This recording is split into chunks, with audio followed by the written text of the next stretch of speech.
the weather forecast with C3 Production. Good morning, ladies and gentlemen. I'm super excited to have you for this brand new edition of the weather forecast.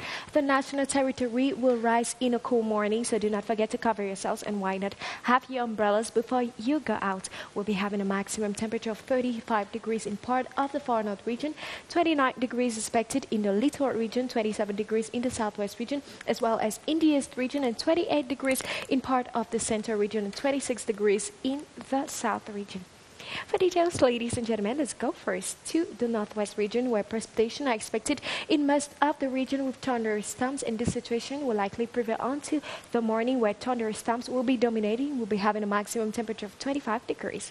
Next, let's go now to the west region, where precipitation are expected in the whole region this morning, and in the afternoon, the same weather condition will not likely prevail because it will be thunder showers expected. Let's end now, ladies and gentlemen, with the north region, where this morning the sun will be covered, and this situation will continue on to the morning, but do not forget to cover yourselves and why not have hot drinks. Ladies and gentlemen, with such weather condition, I encourage you to visit Lake Mbakao. Have a good day. God bless you. That was the weather forecast with C3 Production.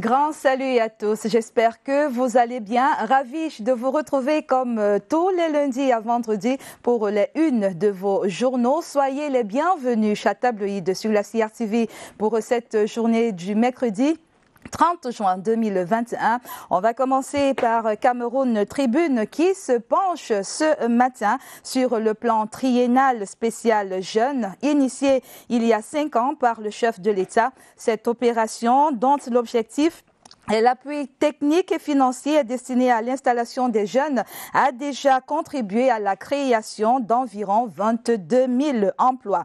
Hier, l'évaluation semestrielle du plan triennal spécial jeune a été effectuée au ministère de la Jeunesse et de l'Éducation civique. C'était à Yaoundé. Une occasion donc pour Cameroun Tribune d'aller à la rencontre de quelques bénéficiaires. Le quotidien public bilingue vous propose un focus car il y a du concret de ce côté-là. Des éléments et preuves réelles étayés par le bi-hebdomadaire d'information générale, cette info. Cette info sur le plan triennal spécial jeune ce mercredi nous dit qu'à ce jour, 301 projets ont été déjà financés, 66 villages pionniers, 83 clusters installés pour près de 22 000 emplois créés, tel qu'on le disait tantôt. Et ce n'est pas tout. Pour 2021, il est question de poursuivre l'opération. 1100 nouveaux projets seront donc financés. La presse ce matin revient sur la pénurie en électricité et en énergie électrique.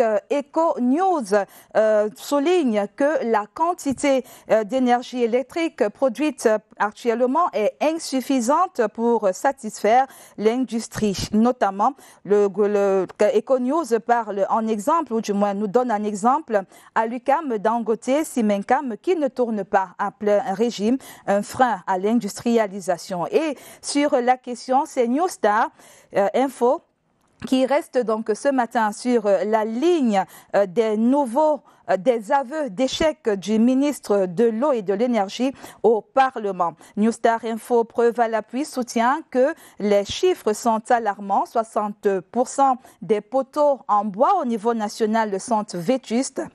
La région du centre dénombre 300 transformateurs défectueux. Le littoral en compte 158 non fonctionnels. L'ouest, 106 transformateurs défectueux également. Le sud-ouest est électrifié à 31%. Réalité plus à présent, moins alarmiste ce matin, vient donc temporiser un tout petit peu. À la pointe de l'information, Paul Guaré Kendi écrit dans ses colonnes que le dossier d'alimentation de 20 villes en eau potable est bouclé. Le financement est disponible. Le Cameroun bénéficiera de l'expertise indienne spécialisée des forages au désert. Des milliers de forages industriels seront donc bientôt implantés dans les 10 régions du Cameroun. Et l'œil du Sahel, au rebond de cette information, annonce pour sa part que 458 milliards de francs CFA sont mobilisés pour résorber les problèmes d'électricité dans le septentrion. Le septentrion qui bénéficiera également de plus de 6 milliards de francs CFA pour la restauration des terres dégradées, véritable bouffée d'oxygène pour le Grand Nord. Et restons-y d'ailleurs avec le quotidien Éco-Santé. Éco-Santé de Joseph Mbeng Boum nous amène au centre hospitalier régional de Marois où les travaux de construction piétinent 48% de taux d'exécution depuis 2017. Constat fait par le ministre de la Santé publique, le docteur Manaouda Malachi, en visite hier, a donc demandé à l'entreprise adjudicataire de renforcer ses équipes en vue de respecter les délais de livraison. Le billet hebdomadaire L'Essentiel maintenant lit pour nous ce matin les résultats de l'audit effectué sur la gestion 2020 du Fonds spécial de solidarité nationale pour la lutte contre le Covid-19. De nombreuses fautes de gestion ont été établies et le ministère de la Justice a été saisi pour une douzaine de dossiers. Les extraits du document de la Chambre des comptes est donc à retrouver aux pages 3 et 4 de l'Essentiel. De Son en fait également écho ce matin. Le journal de Son, disais-je, en fait également écho dans sa parution de ce jour. Mutation de Georges Alain Boyomo nous amène à Douala. Braquage, viol, agression.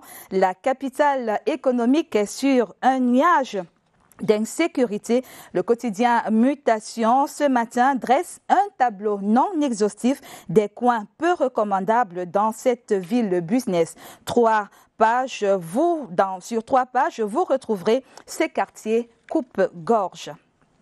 À présent, parlons d'un chiffre 500. Essingan, en 500 éditions, est en kiosque dans une édition spéciale ce matin. 500 éditions de maturation d'un projet. Votre journal, Le Verbe Immortel, source de votre bonne information, la main sur le cœur, ce mercredi 30 juin 2021. Vous fait la promesse de rester toujours plus proche de la réalité. Marie-Robert et Londo veut ainsi sceller une relation solide avec un électorat exigeant. En souhaitant donc bon vent à Essingan ce matin, nous mettons un terme à Tabloïd de ce mercredi 30 juin 2021. On espère avoir pu stimuler en vous l'envie de lire. Eh bien, si c'est le cas, rendez-vous dans les kiosques pour ceux qui adorent l'odeur de l'encre. Les internautes peuvent s'abreuver sur les e-kiosques. Nous vous souhaitons à tous une bonne lecture, un bon mercredi. Prenons rendez-vous pour demain, jeudi.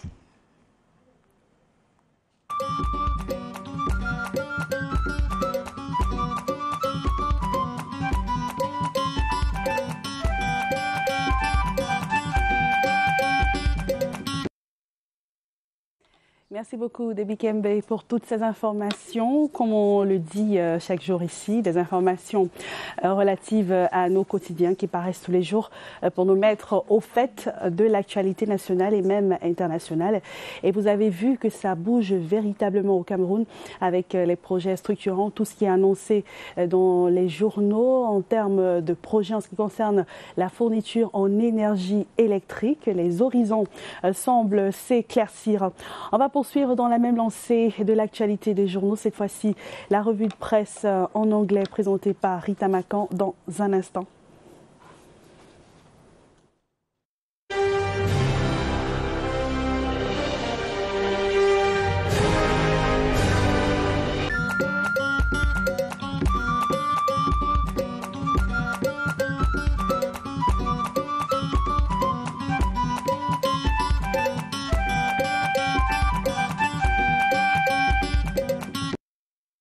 Hello, dear viewers. Welcome to this other edition of Tabloids, Wednesday, June 30, 2020. 2021, and you're watching, of course, your daily press review on CRTV News and CRTV. Let's begin with news from the Star Building with the Guardian Post newspaper, which says Prime Minister tasks new National Communication Council boss to combat hate speech and fake news. The new president of the National Communication Council, NCC, Joseph Chebonkeng, has been tasked to combat hate speech and the propagation of fake news and unethical practices within the media landscape in Cameroon. He was instructed by the Prime Minister, Head of Government, Chief Dr. Joseph Dion Gutey, during an official ceremony to install him at the Prime Minister's office. For Cameroon Tribune, it's a new page opened at the National Communication Council. Prime Minister Joseph Dion Gutey commissioned the new president of the Media Regulatory Board, Joseph Chebonkeng Kalabubse, yesterday, June 29, 2021, with instructions to ensure the respect of ethics and deontology, fight against hate speech and the spread of fake news. We stay with Cameroon Tribune newspaper, which also talks about the 2021 edition of the General Certificate of Education, and says participation steps up by 10.59%. The session that started yesterday, June 29, 2021, with economics and geology has 170,475 students as against 154,149 in 2020. Cameroon Tribune notes that there was a remarkable increase in the number of candidates in the northwest and the southwest regions as compared to the previous years. Read more on how the examination started yesterday on today's edition of Cameroon Tribune from page 14 to page 15. Nothing is hidden under the Sun newspaper. The tabloid today reveals COVID leaks and headlines. Alleged audit bench report on COVID-19 funds leaked. According to the Sun newspaper, the alleged final report of the audit bench of the Supreme Court on the use of COVID-19 funds by some government ministries has been leaked to the social media. Like the preliminary report, it is explosive and full of alleged indictment of two main ministries involved in the fight against the rampaging coronavirus. Details of this story on page 2 of the Sun newspaper. L'Essentiel newspaper on its part looks at the conclusions and recommendations of the audit operation carried out by the audit bench of the Supreme Court. According to the bi-weekly newspaper, in a summary document produced by the audit bench of the Supreme Court, the results of the audit done on the management of the National Special Solidarity Fund for the fight against coronavirus and its economic and, of course, social effects. The principal conclusions reveals that a number of mismanagement and recommendations have been made to the Prime Minister, the Minister of Public Health, the Minister of Scientific Research and Innovation, and the Minister of Finance, and of course the Minister of Justice on his part has been called upon for a dozen of files. Catch parts of this document from page 3 to page 4 of today's edition of L'Essentiel newspaper. Electricity outage, Eco News says it hinders industrialization in the country, according to the weekly newspaper. During a special plenary sitting at the National Assembly, the Minister of Water and Energy Resources presented the production, transport and electricity distribution capacity of Cameroon, and the paper says the quantity of energy produced is not enough to support industrialization as planned by government by 2035. The paper further indicates that industries like Alucam, Dangote, Simencam, etc. do not produce at full capacity for fear of absorbing all the electricity distributed by Eneo to households. Let's now have Réalité Plus newspaper, which says Operation Portable Water Everywhere in Cameroon. Gaston Elundu Esomba soon launches the project to supply 20 secondary cities with portable water and industrial boreholes in the 10 regions of the country. According to Réalité Plus newspaper, the project is ready at the level of the administration, and the funding is available in Cameroon and will benefit from the Indian expertise. Réalité Plus adds that the Director General of the Ukrainian company, Zander Akro, is in Cameroon to propose government the implementation of thousands of industrial boreholes in the 10 regions of the country. In other news, 3-year special youth plan set in full tells us that 7,301 projects funded have been effectively funded. 66 villages are pioneers, 88 clusters installed, and 21,903 jobs have been created. These figures were presented yesterday by the Minister of Youth Affairs and Civic Education, Mununa Futso. This was during a ceremony to evaluate the roadmap of the 3-year special youth plan. Mununa Futso indicated that the year 2021 centers on pursuing with the technical and financial support of youth projects and the installing of youths all over the 73 new pioneer villages, and of course the financing of their various projects. The Minister of Youth Affairs and Civic Education, Mununa Futso, also seized the occasion to hand over motorbikes and vehicles to the different operational units of his ministry. And let's end our review today with Eco Santé newspaper, which situates us on the level of construction works at the Marwa Regional Hospital.